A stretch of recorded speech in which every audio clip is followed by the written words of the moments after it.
do Evangelho segundo escreveu São Mateus,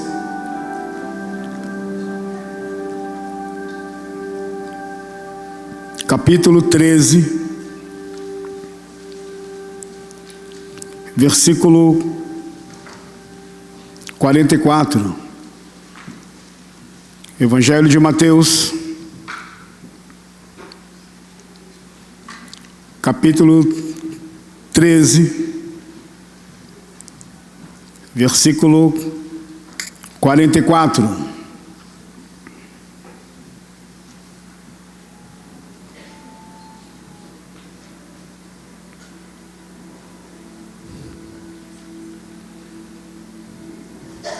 A palavra de Deus diz assim: o reino dos céus é semelhante a um tesouro escondido num campo. Achando um homem, escondeu-o de novo. Então, em sua alegria, ele foi, vendeu tudo o que tinha e comprou aquele campo. Assim também, o reino dos céus é semelhante a um comerciante que procura boas pérolas, e tendo encontrado uma pérola de grande valor, ele também foi, vendeu tudo o que tinha e a comprou. Amém e amém. Repete comigo essa porção da palavra de Deus. Eu falo aqui e você repete, por gentileza, bem alto. O reino dos céus é semelhante a um tesouro escondido num campo. Mais uma vez. O reino dos céus é semelhante a um tesouro escondido num campo. Amém. Pode tomar assento em nome de Jesus. Que o Senhor possa, nesta noite, ministrar o meu e o seu coração através da sua palavra. Há 2000 anos atrás, o nosso Senhor e Salvador Jesus Cristo chocou, na verdade, os seus ouvintes, contando uma das belas parábolas do livro de Mateus.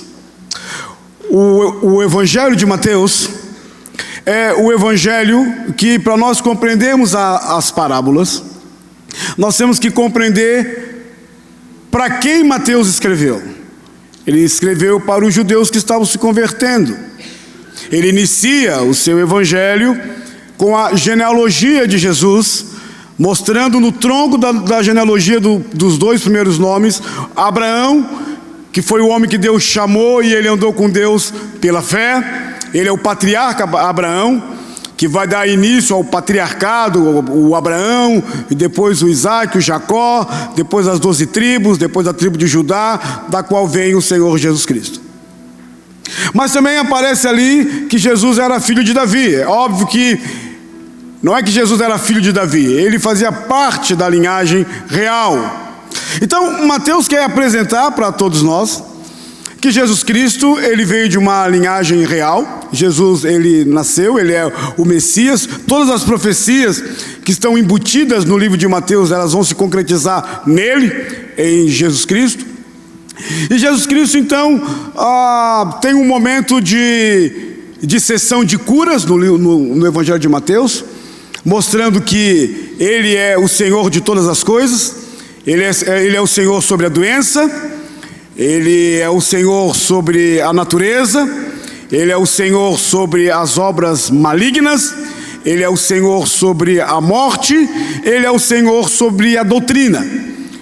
Então, várias vezes a gente percebe que Jesus Cristo, ele tinha autoridade, exousia, autoridade sobre a morte.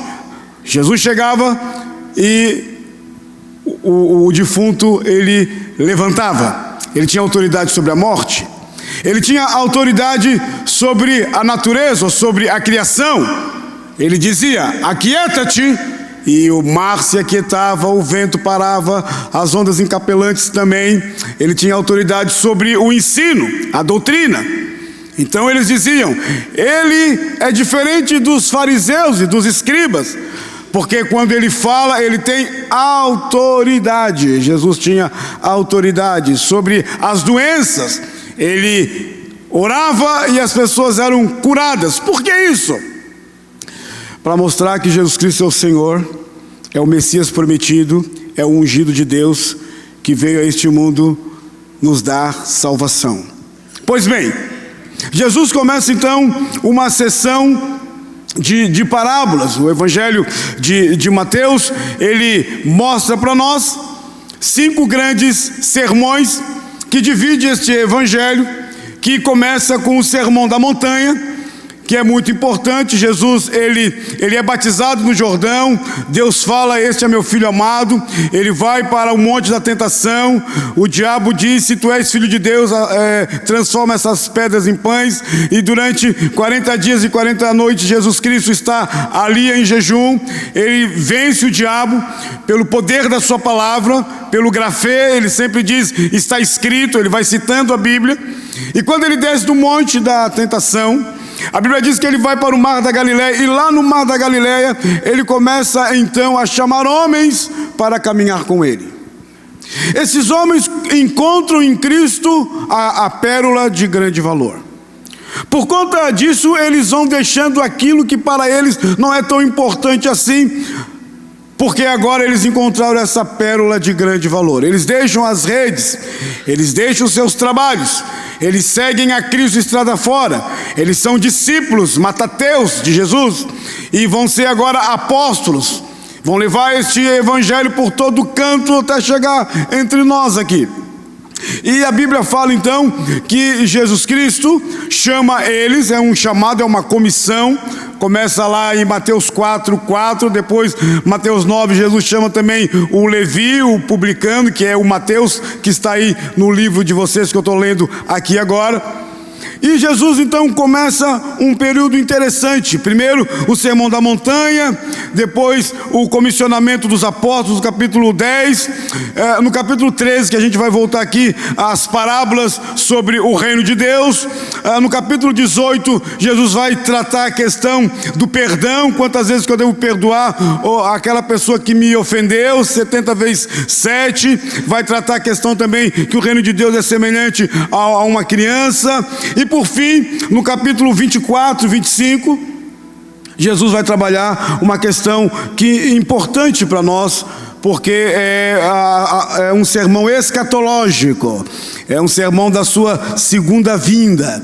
Então ali tem toda a estrutura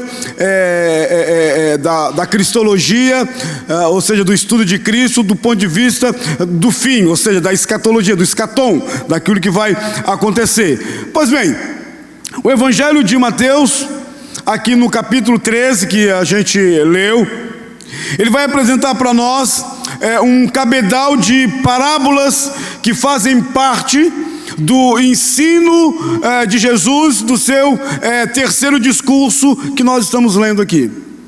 É importante porque o escritor, o Mateus, ele agrupa 7 parábolas importantes que você vai olhar aí na sua Bíblia quando você chegar em casa. Ele começa a falar sobre a parábola do semeador e vai entrando em várias parábolas importantes para nós.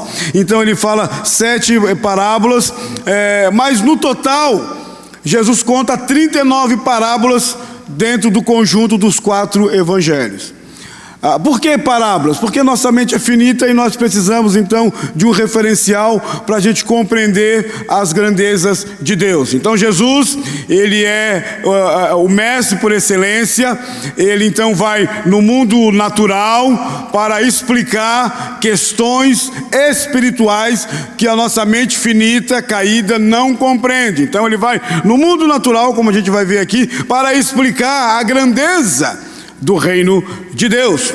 Então, dessas 7 parábolas que Jesus Cristo está contando aqui, que está aí no seu livro, na sua Bíblia, 4, Jesus Cristo, ele anuncia para as multidões estão ali também, como hoje nós temos aqui uma grande multidão, estão ali ouvindo os ensinamentos de Jesus. Algumas parábolas ele vai ser o seu próprio intérprete, ele vai fazer a hermenêutica do texto, como por exemplo a parábola do semeador. Ele fala a parábola e também, ato contínuo, ele interpreta a palavra, ele é um hermeneuta do texto. Eu não preciso perder tempo sobre o ponto que Jesus está falando, porque ele mesmo está explicando aquilo que outrora ele estava falando para todos eles que ali estavam.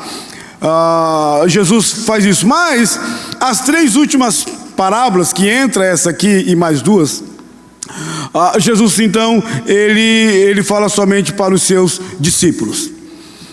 Ele está querendo mostrar para os discípulos e para nós aqui também, porque nós também somos discípulos. Discípulos é aquele que ouve o seu mestre. Discípulo é aquele que anda nas pegadas de Jesus. Discípulo não é aquele que faz aquilo que está na sua cabeça, que está no seu coração ou por conta das circunstâncias. Discípulo é aquele que tenta andar no ensinamento de Cristo. A palavra cristão, ela vai aparecer somente lá em Atos, no capítulo 11. A palavra evangélico, ela vem como um movimento do evangelicalismo. Mas, biblicamente falando, a Bíblia trata eu e você como discípulos de Jesus, como matateus, aqueles que estão aprendendo, aqueles que querem aprender a sabedoria divina para viver neste mundo tenebroso que nós estamos vivendo aqui. Por isso, todos nós que não somos discípulos, não passamos pela cruz. Todos nós que não somos discípulos, não podemos falar que nós servimos a Deus.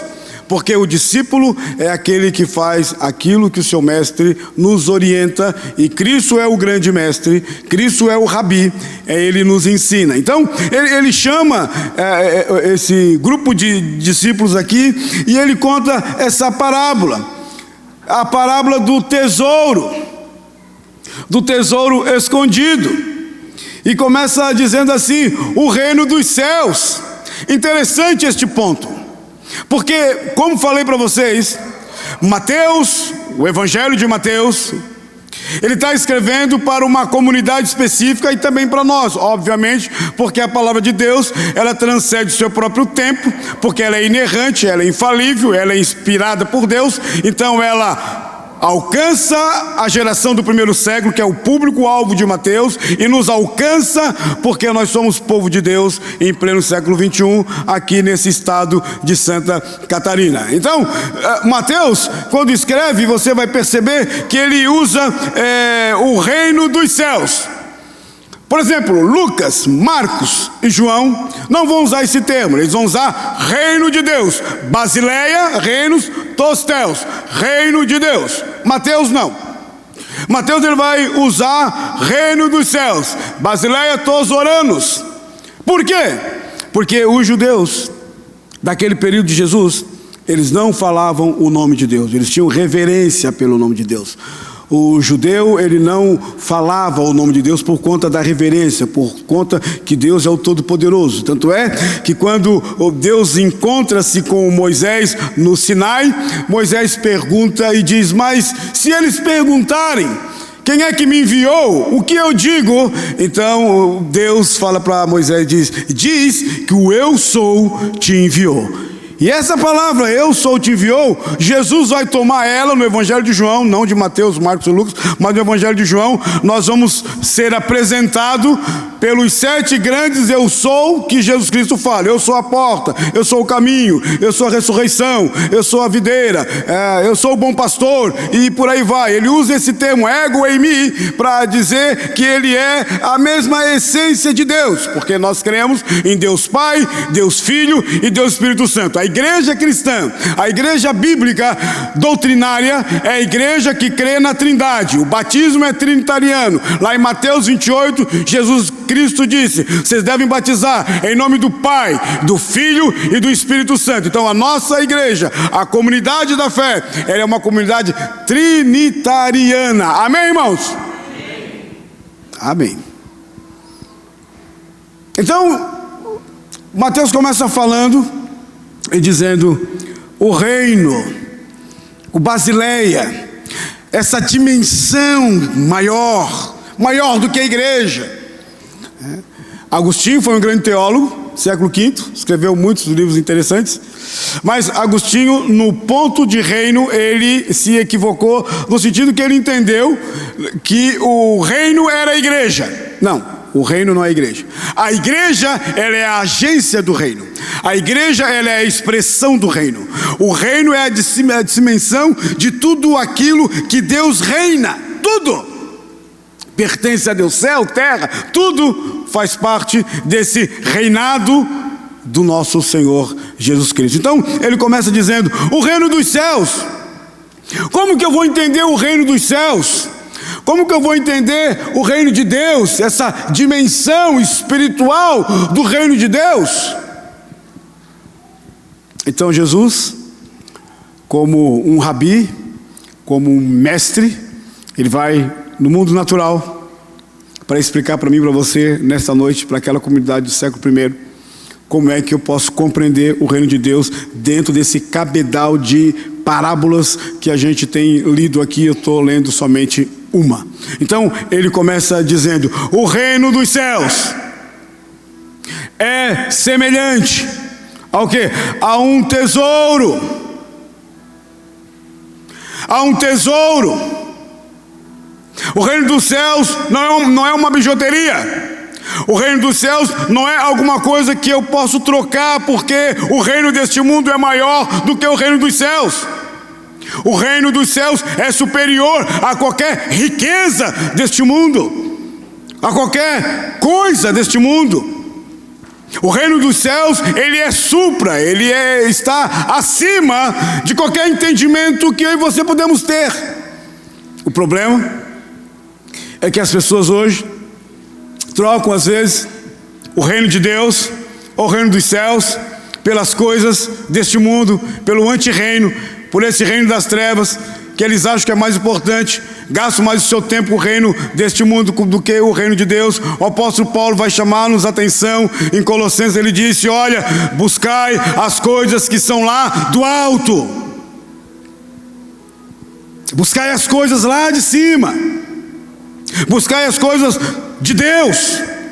Não é que eu e você não temos que viver essa vida aqui neste reino terrenal, mas eu e você não podemos comparar reino de Deus com as coisas dessa vida que passa e acaba.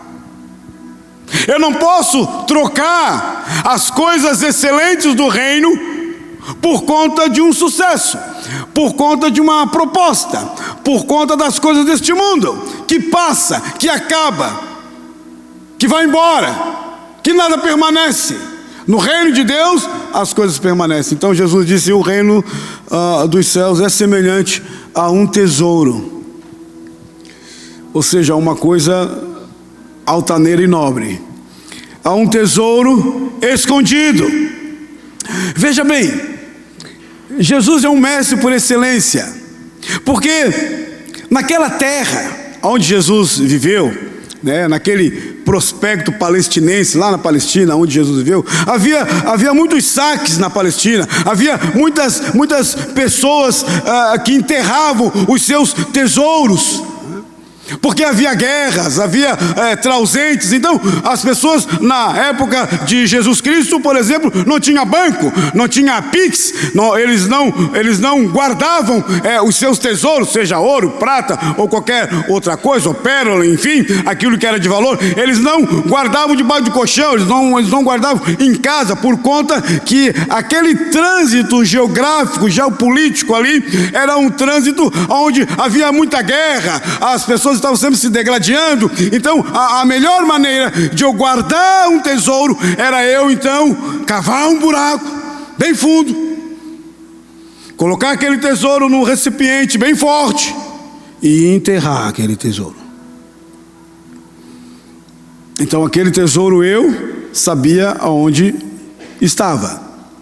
Porém, às vezes as pessoas que enterravam aquele tesouro na cultura de Jesus, elas morriam, e não diziam para ninguém aonde elas enterraram aquele tesouro. Você imagina, você enterrar uma coisa, um tesouro, tanto dinheiro, ouro, prata e um monte de coisa, aqui na cidade de Tubarão, e num pátio, num terreno qualquer aqui, e você morreu, mas não deixou a senha para sua esposa, ou seja, onde é que está o tesouro? Então Jesus vai lá no mundo natural, onde eles faziam isso, por conta dos assaltos, por conta das pessoas, dos larápios, dos ladrões, das expedições de guerra, que entravam na casa das pessoas e roubavam seus tesouros, roubavam aquilo que era precioso. Então, o que eles pensaram? Melhor coisa para nós é tudo aquilo que é de valor, que a gente um dia pode usar, nós vamos então enterrar naquele campo extensivo que tinha. Então eles sabiam, mas tinha vez que eles morriam e ninguém sabia onde estava aquele tesouro. Então Jesus ele vai construir esse texto que a gente está lendo aqui em cima desse ponto que eu acho que é importante. Então ele começa dizendo assim, presta atenção: o reino dos céus é semelhante a um tesouro escondido no campo. O tesouro está ali, mas está escondido. Eu não vejo, eu não percebo. As pessoas passam, entram, voltam e não percebem. E muitas vezes isso acontece com a gente também. O tesouro está aqui, a gente entra e sai e não percebe o movimentar, a obra de Deus na nossa alma, no nosso coração. Esse homem que Jesus apresenta para nós, ele é um homem que é um trabalhador de campo. Ele está com a sua enxada, ou com a sua picareta, ou com a ferramenta de trabalho agrícola da sua época.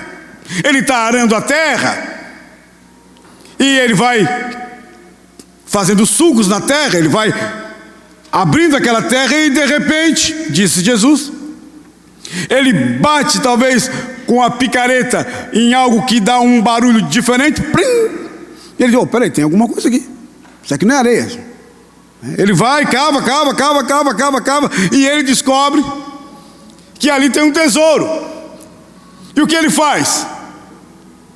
Jesus fala para nós, ele vai, ele não pega aquele tesouro e diz: agora é meu, e sai. Ele vai, vende tudo que tem, compra o campo e ganha de graça o tesouro. Ele vende o que ele tem, ele compra aquele campo, e no campo que ele comprou tem então o tesouro. O que a gente pode aplicar já nessa parábola para o nosso entendimento? Em primeiro lugar, Jesus Cristo, Filho de Deus, Ele é o grande tesouro para todos nós que estamos aqui. Amém, irmãos? Ele é. Ele é o grande tesouro para todos nós que estamos aqui. Quando temos um tesouro em nossa vida, que é Jesus Cristo, presta atenção. Quando Cristo é o meu tesouro, quando Ele, como diz o salmista, é a minha porção, quando Ele, como diz o salmista, é o arrimo da minha alma, é a expressão maior da minha adoração, do meu louvor, da minha entrega, da minha devoção, da minha adoração. Quando Cristo é o tesouro escondido que eu encontro, o que acontece é que as coisas deste mundo, preste atenção,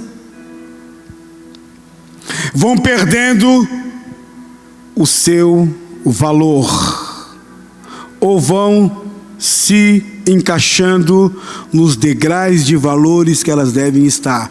A minha vida começa a ser arrumada pelo Senhor. Agora a minha pérola, ou o meu tesouro, não é mais o meu emprego, ainda que o meu emprego sirva para a minha manutenção familiar. O meu tesouro não é mais o meu filho, ainda que o meu filho é uma dádiva que Deus deu e dá para nós. O meu tesouro não é a minha conta bancária, ainda que é uma bênção você ser abençoado por Deus e tê-la. O meu tesouro não é mais as coisas deste mundo passageiro, dos arquitetos dessa geração, que quer tirar o meu olhar do reino de Deus e colocar no olhar passageiro, ficcional, dessa geração transmutada, que tudo passa e acaba. O meu tesouro, ou aquilo que eu tenho de grande valor, começa a ser Jesus Cristo. Ele é o supremo bem da nossa vida. Irmão, você pode ter tudo. Você pode ter carro, você pode ter apartamento, você pode ter uma bicicleta, você pode ter uma casa de madeira, como o Vitor falou aqui lá na Bahia, que ele foi agora, ficou a semana inteira lá no sertão lá da Bahia, que as pessoas são destituídas de muitas coisas. Você pode ter qualquer coisa neste mundo, mas se você não tiver o tesouro precioso que é Cristo Jesus, nada do que você tem vai fazer sentido daqui a 100 anos. Alguém já disse para nós, todo ser humano deve ir sempre em 2 lugares: no cemitério, como ontem eu fiz o velório do nosso irmão José, o seu filho está lá atrás lá, e no ferro velho. Porque no cemitério é o final da nossa existência humana, não eterna, humana. Por isso que a gente encontra ali, aqui jaz, descansa, fulano de tal, Beltrano, e a gente olha, é tão novo, morreu com tal. Ali a gente vê a nossa finitude. Por isso que diante da morte a gente reflete, faz análise, sabe que nós somos finitos e que tudo acaba. E outra coisa que a gente deve ir sempre é no ferro velho. Não sei se você já foi num ferro velho e vê lá aqueles carros velhos sem roda, tudo comido de traça. Você sabe que aquele carro velho sem roda, sem coisa, sem nada, aquele carro já foi zeradinho. O dono que comprou aquele carro, quando comprou pela primeira vez, ele teve aquele cheirinho de novo. Você já entrou num carro com cheirinho de novo? É gostoso, né? Já, ai, novinho, que delícia. Ai, gostoso. Por quê? Porque tudo acaba. Os tesouros dessa vida acabam. A Tina Turner, cantora, ela comprou uma ilha, ela tinha milhões e bilhões de dinheiro. Ela disse, pena que todo esse meu dinheiro, 3 anos atrás que ela faleceu, não é isso? Ela disse, pena que todo esse meu dinheiro, essa minha fortuna, não me trouxe alegria. Não me trouxe felicidade. Jesus está falando para mim e para você, Ele é o grande tesouro para todos nós. Ele não faz acepção de pessoas. Qualquer pessoa aqui pode ter Jesus como o grande tesouro da sua vida. Não é por uma classe de pessoas especiais. Você vai ter, o Beltrano não vai ter. Você tem porque você tem universidade, você tem porque você é uma pessoa influente. Não. No reino de Deus, todos, brancos, negros, pobres, ricos, iletrados, incultos, capacitados, todos podem ter o grande tesouro que é Cristo.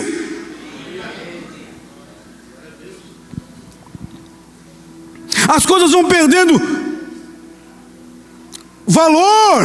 Não é que você não vai mais viver, não é que você não vai mais negociar, não é que você não vai mais comprar, não é que você não vai mais ser humano, antropos aqui nessa terra, mas é que você compreende que agora, diante da luz de Cristo, tudo que você faz tem que estar debaixo da glória dele. Por isso que ele falou, buscai em primeiro lugar o reino de Deus e a sua justiça, e as outras coisas vos serão acrescentadas.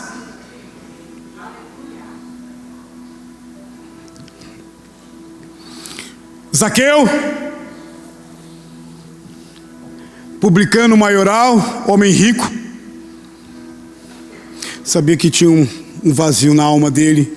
Como disse Søren Kierkegaard, o filósofo dinamarquês, o vazio da tua alma é do tamanho de Deus. Só Deus pode preencher. Ou como disse Agostinho no século V, criaste-nos para ti e a nossa alma só tem descanso em ti. Ele falou isso no seu livro de Confissões. Criaste-nos para ti e a nossa alma, a nossa vida só tem descanso quando ela se encontrar contigo. Zaqueu, o maioral dos publicanos, era o chefão, rico, ouviu falar de Jesus e foi ver quem era Jesus. Ao ver quem era Jesus, estatura baixa, com aquela multidão aglomerante sobre o ministério do Cristo, ele então faz um projeto, sobe numa árvore e de lá ele pode ver então Cristo passar. Quando Cristo está passando, Zaqueu não sabia, mas Zaqueu foi achado por Cristo. Porque Cristo, quando passa, ele olha para cima e ele fala o nome de Zaqueu. Ele conhece o cabra que subiu na árvore, o publicano que rouba dinheiro das pessoas menos favorecidas, o publicano que é figura não grata na comunidade judaica, que enriqueceu, que enricou às custas dos impostos que ele demandava sobre as pessoas na qual ele infligia aquele treco. Jesus olha para ele e fala o nome dele, como Jesus olha para você nessa noite também, e ele conhece o teu nome, ele conhece a tua dor, ele conhece a tua lágrima, ele conhece os teus sonhos quebrados, ele conhece você por dentro e por fora, ele conhece todas as coisas. Ele disse: Zaqueu! Eu acho que Zaqueu levou um susto, quase caiu da árvore. Como que ele sabe meu nome? Zaqueu, desce, porque me convém pousar em tua casa. Zaqueu desceu rápido, com muita alegria, e Jesus foi para a casa de Zaqueu. Chegando na casa de Zaqueu, Jesus não falou nada para Zaqueu.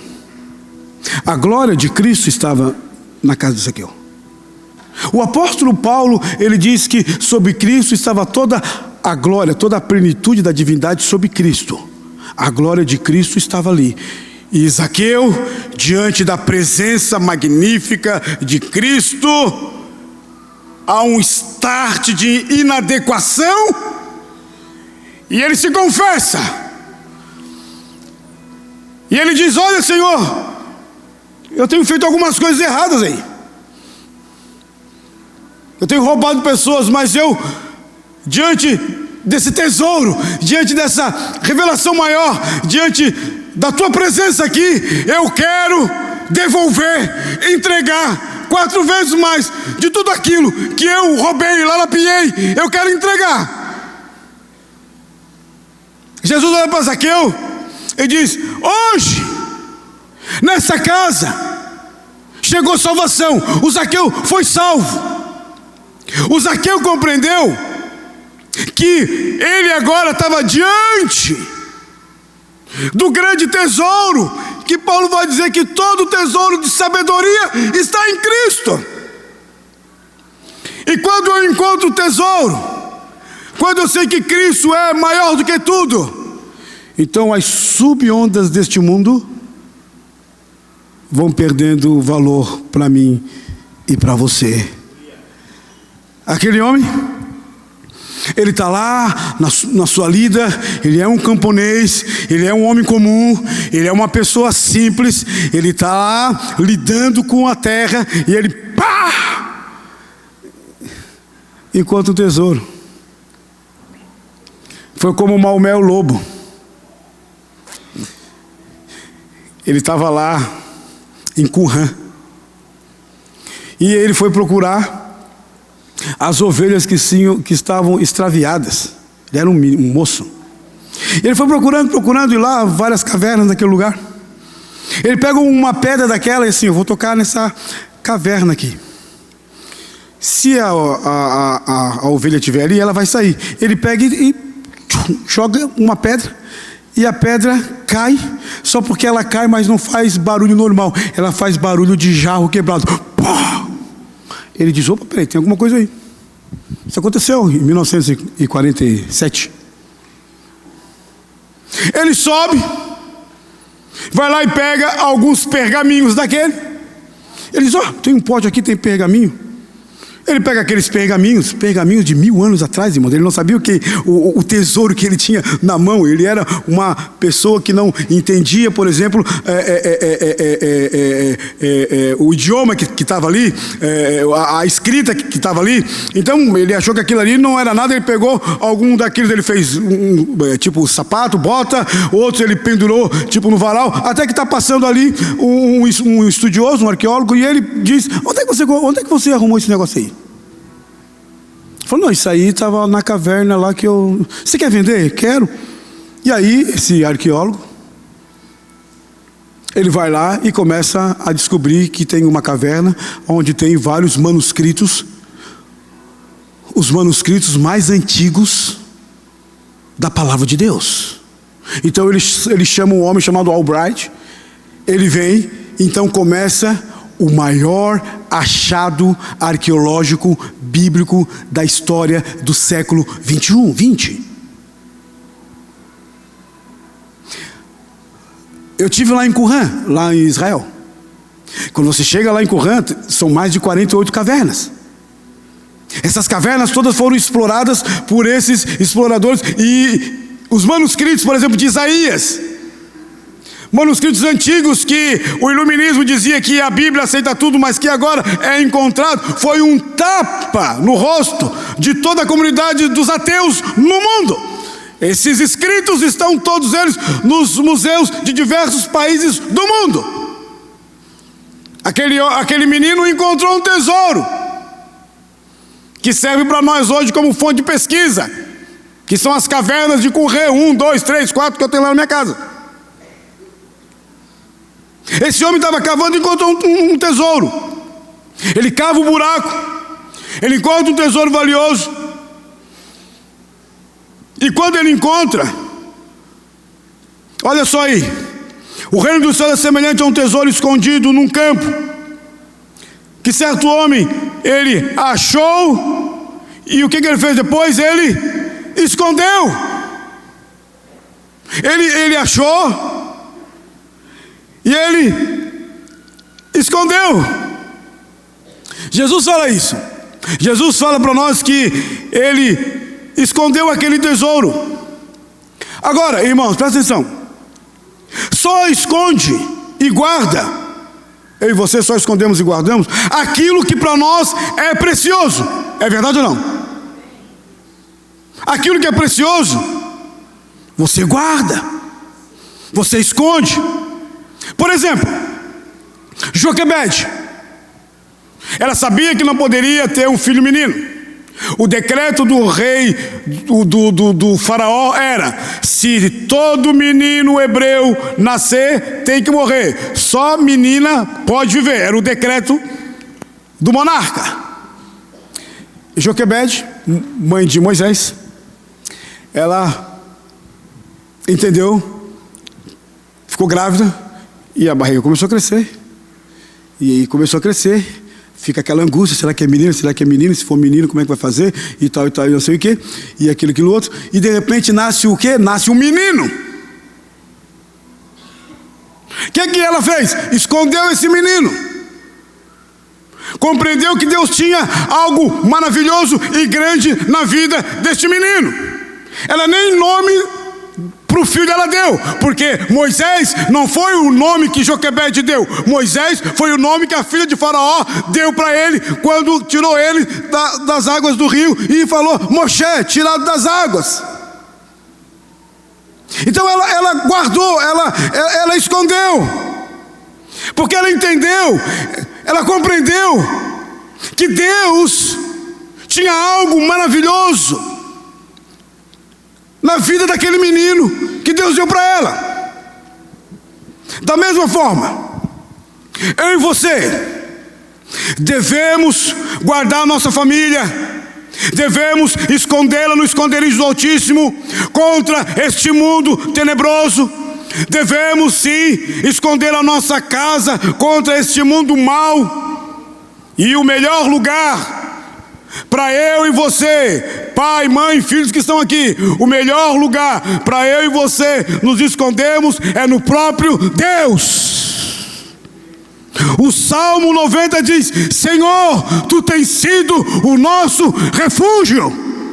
O Salmo 91 afirma: aquele que habita no esconderijo do Altíssimo, a sombra do Senhor, do Onipotente, descansará.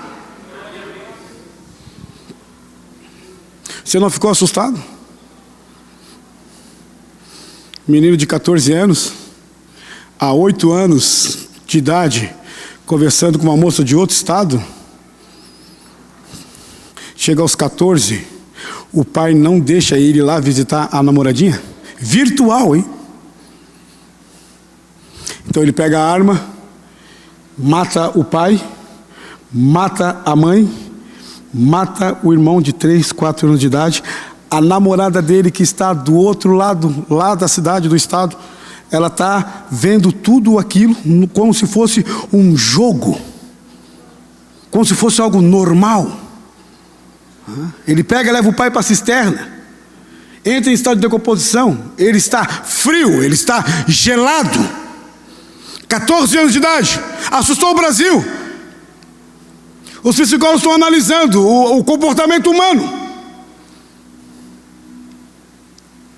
A nossa casa, a nossa família, é responsabilidade de pai, de mãe e de filho. Os seus filhos devem ser criados no temor do Senhor. Os pais devem ser o guardião do lar através de Cristo. As mães devem ser as mulheres sábias ali naquele local. A sua casa, em nome de Jesus Cristo, deve ser um pedaço do céu aqui na terra. Cuide dos seus filhos. Esconde o precioso que Deus deu para você. Se for pegar o celular, tira. Se for para disciplina. Seja um homem cristão, sério, sacerdote, líder. Seja mulher sábia, abençoada da sua casa.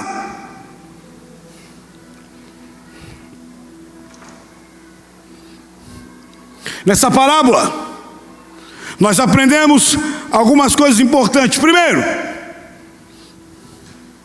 a vida eterna, a salvação é algo que eu não devo negociar e nem bagatelear com este mundo, porque o prejuízo é eterno para mim e para você.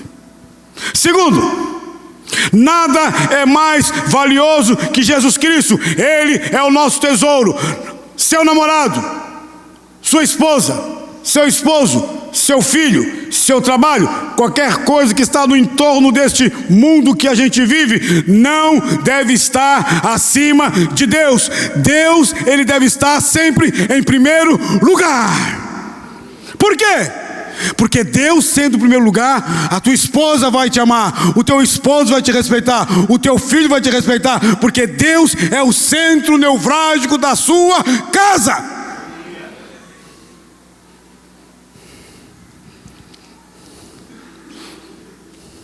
Esse homem vendeu tudo. O que isso fala para nós? Nos ensina que devemos abrir mão de muitas coisas. Igreja não é o lugar onde eu só sento, escuto a palavra de Deus e continuo com os meus trejeitos, com os meus egos, com os meus pensamentos equivocados, com as minhas atitudes errôneas, com o meu jeito de ser que eu não mudo. Sempre o mesmo homem, sempre a mesma mulher, sempre as mesmas tranqueiras. A igreja é um lugar onde Deus trabalha em mim e em você, para mudar a nossa vida, para arrancar de nós as coisas temporais e introjetar dentro de nós, como diz Hebreus, as coisas eternas. Esse homem vendeu. Ele vendeu tudo que tinha. Vender aqui é, na verdade, abrir mão de muitas coisas para eu poder servir a Cristo, para glorificar o nome dele. Às vezes pode ser um prazer, você tem que sair fora. Um hábito que você adquiriu lá na sua infância, você diz assim: toda a minha família fala isso, toda a minha família fala palavrão, pastor, toda a minha família é não sei o que, toda a minha família. Mas agora em Cristo, você está em outro estágio. Você está assentado nas mansões celestiais. Você tem um agente de transformação, que é o Espírito de Deus, que é a palavra de Deus, que vai mudando o homem interior, que é eu e você. Esse homem vende tudo, diz o texto. Ele abre mão de prazeres, de hábitos, de projetos, talvez, que ele maquinou, mas que Deus não maquinou. Ele se afasta de pessoas que também não amam a Deus. A Bíblia é muito clara para nós: o reino dos céus é semelhante a um tesouro escondido num campo. Achando um homem, escondeu de novo, então, com muita alegria. Deixa eu falar uma coisa para você, irmão. Esse homem aqui ficou profundamente alegre.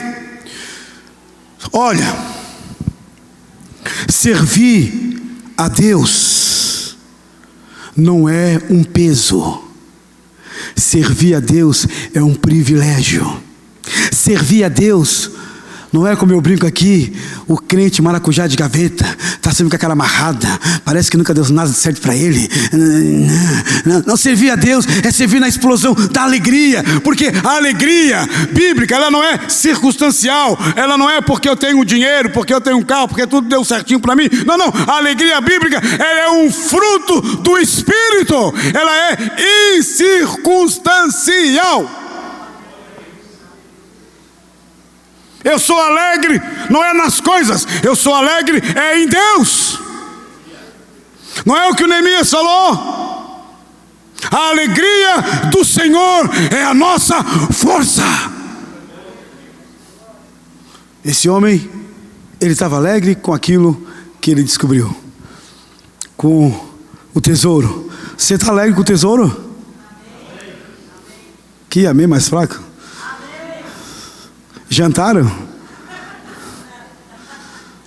Você está alegre com o tesouro que é Cristo? Amém? Pode aplaudir, aplaude mesmo. Quem não aplaude é porque não está alegre. Aplaude aí, irmão. Estou vendo aí, você não está aplaudindo. Aplaude aí, carcará. Aplaude lá atrás. Jesus é o Senhor, Jesus é grande, Jesus é o maravilhoso. Se aplaude tanto para tanta coisa que nem merece aplauso, por que não vou aplaudir para Jesus?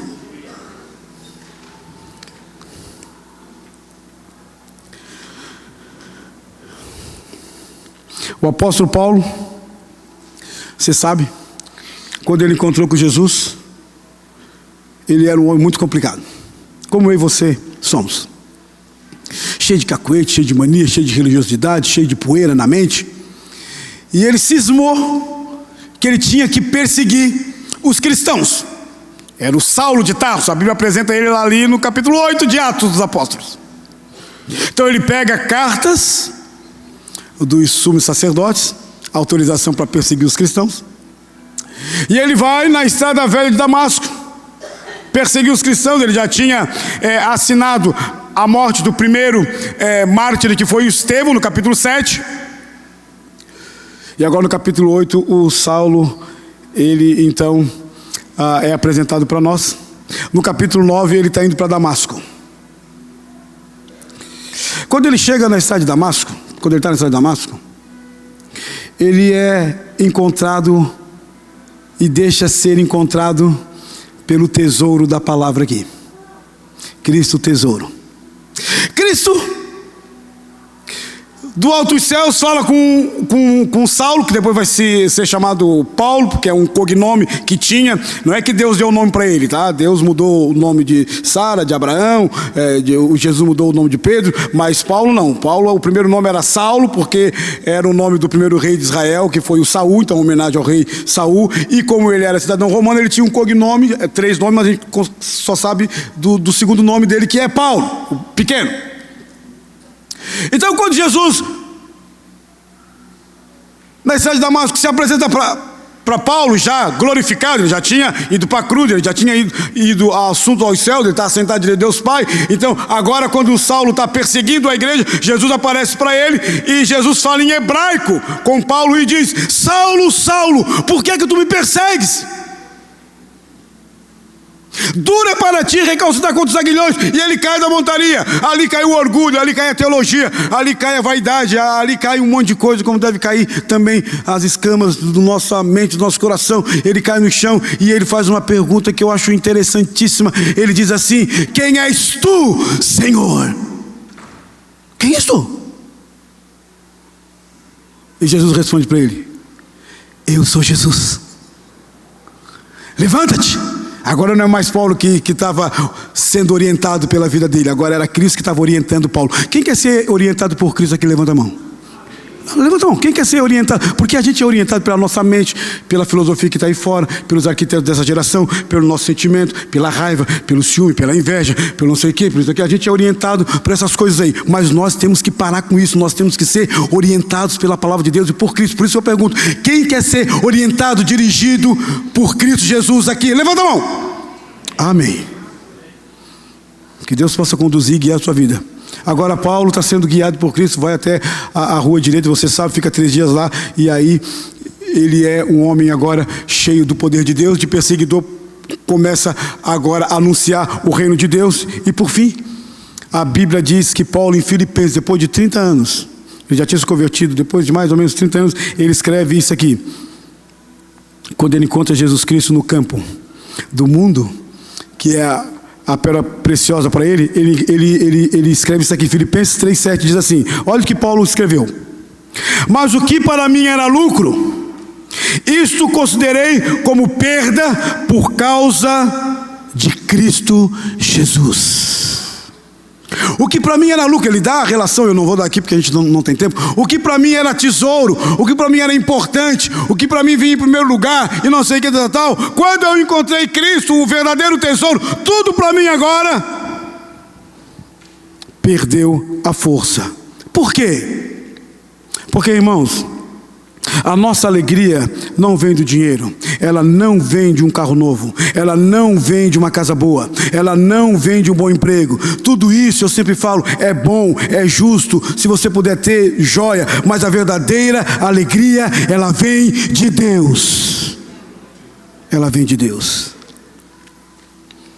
Tem um hino antigo, os mais velhos aqui acho que vão saber, não sei. Acho que não, que a maioria aqui é tudo novo. Não, tem uns cabelos brancos aí como eu, eu tenho cabelo bem escuro. Por quê? Porque eu pinto, tá, beleza, vamos lá.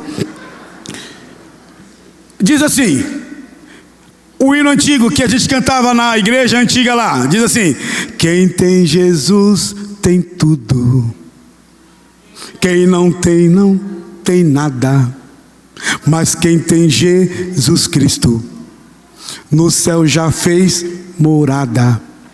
Lindinho, né?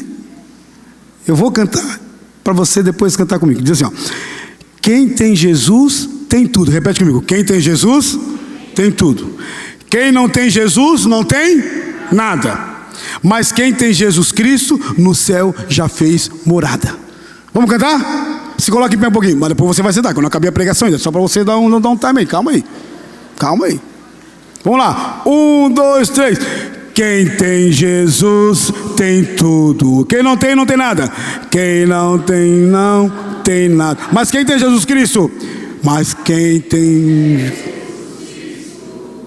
no céu já fez morada. Mais uma vez, vamos lá. Quem tem Jesus tem tudo. Quem não tem Ele não tem nada. mas quem tem Jesus Cristo, bem forte agora, no céu já fez morada. Oh, glória! Aleluia! Pode se assentar, por gentileza. No céu já fez morada. Louvado seja o nome do nosso Deus. Eu estou encerrando aqui, irmãos.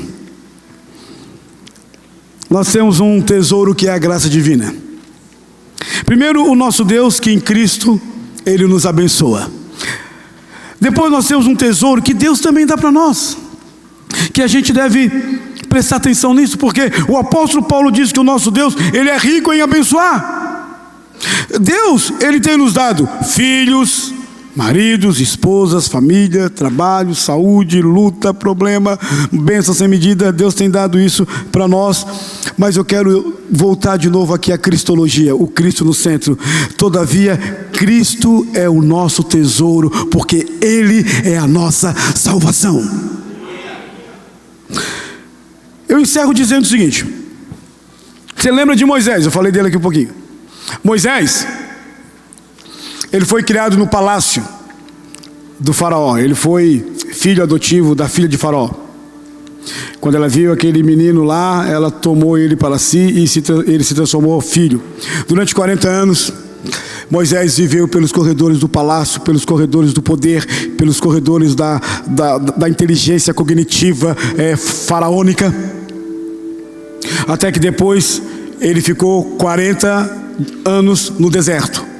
E depois mais 40 anos levando o povo de Deus do Egito para a terra prometida. Então ele viveu 120 anos. 40 anos no palácio achando que era alguma coisa, 40 anos no deserto compreendendo que ele não era nada, e 40 anos levando o povo de Deus, entendendo que Deus é tudo, porque durante 40 anos Deus, o grande tesouro, Ele sustentou toda aquela comunidade de milhões de pessoas sem ninguém passar fome. O Pentateuco, que foi o livro que Moisés escreveu, os 5 primeiros livros da Bíblia, não fala nada, mas na revelação divina, Hebreus, o livro de Hebreus, fala uma coisa interessante que eu queria deixar aqui para vocês. Que Moisés, ele escreve dizendo: sabe toda a riqueza do Egito? Tudo aquilo que todo mundo quer. Quando eu encontrei a chamada de Deus, tudo aquilo para mim virou nada. Bolhas de sabão.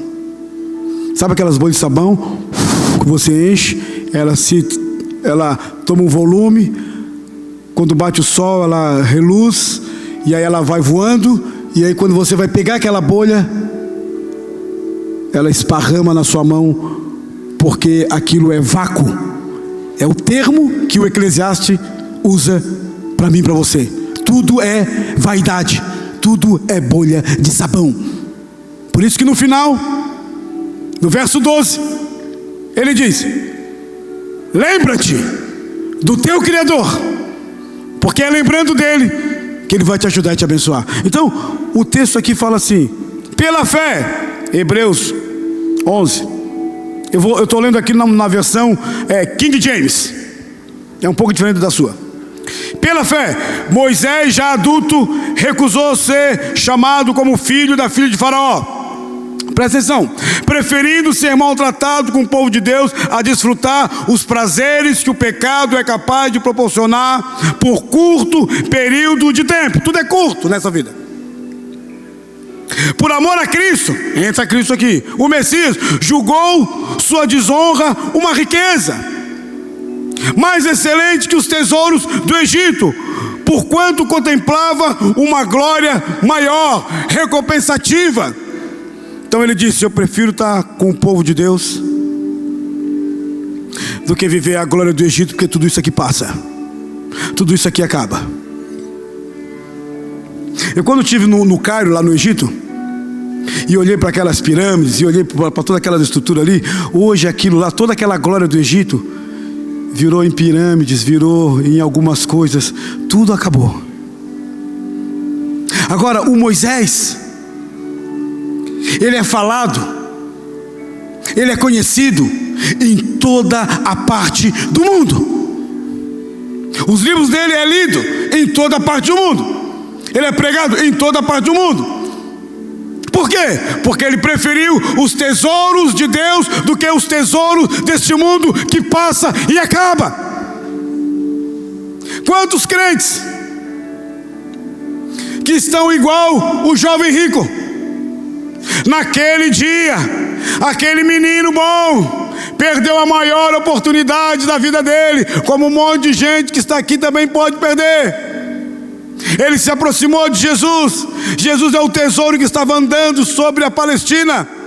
E ele disse: mestre, o que eu vou fazer para herdar a vida eterna?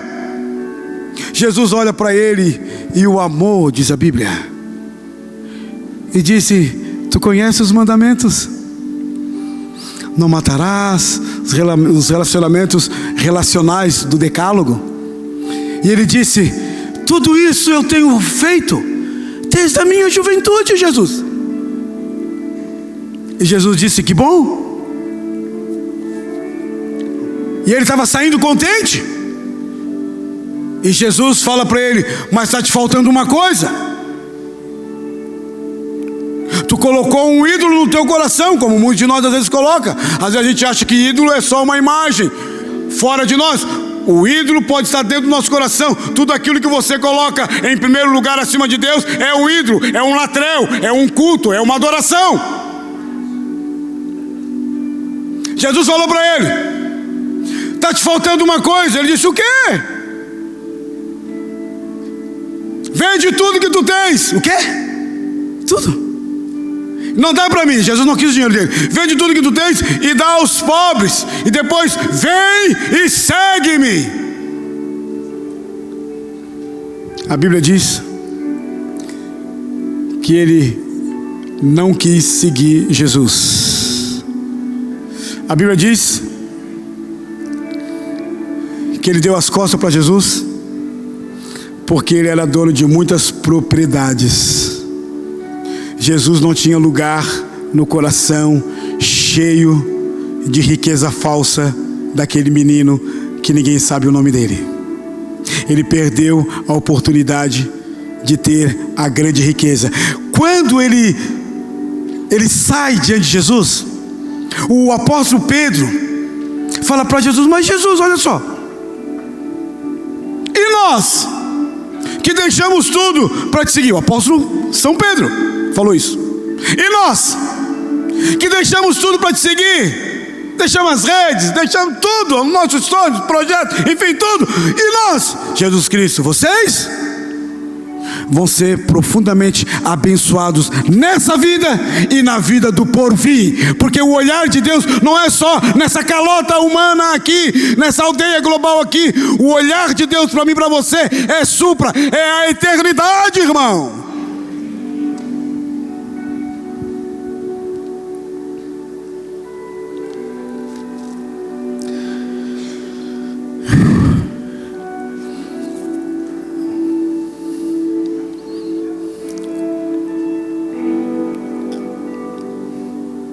Vamos colocar em pé?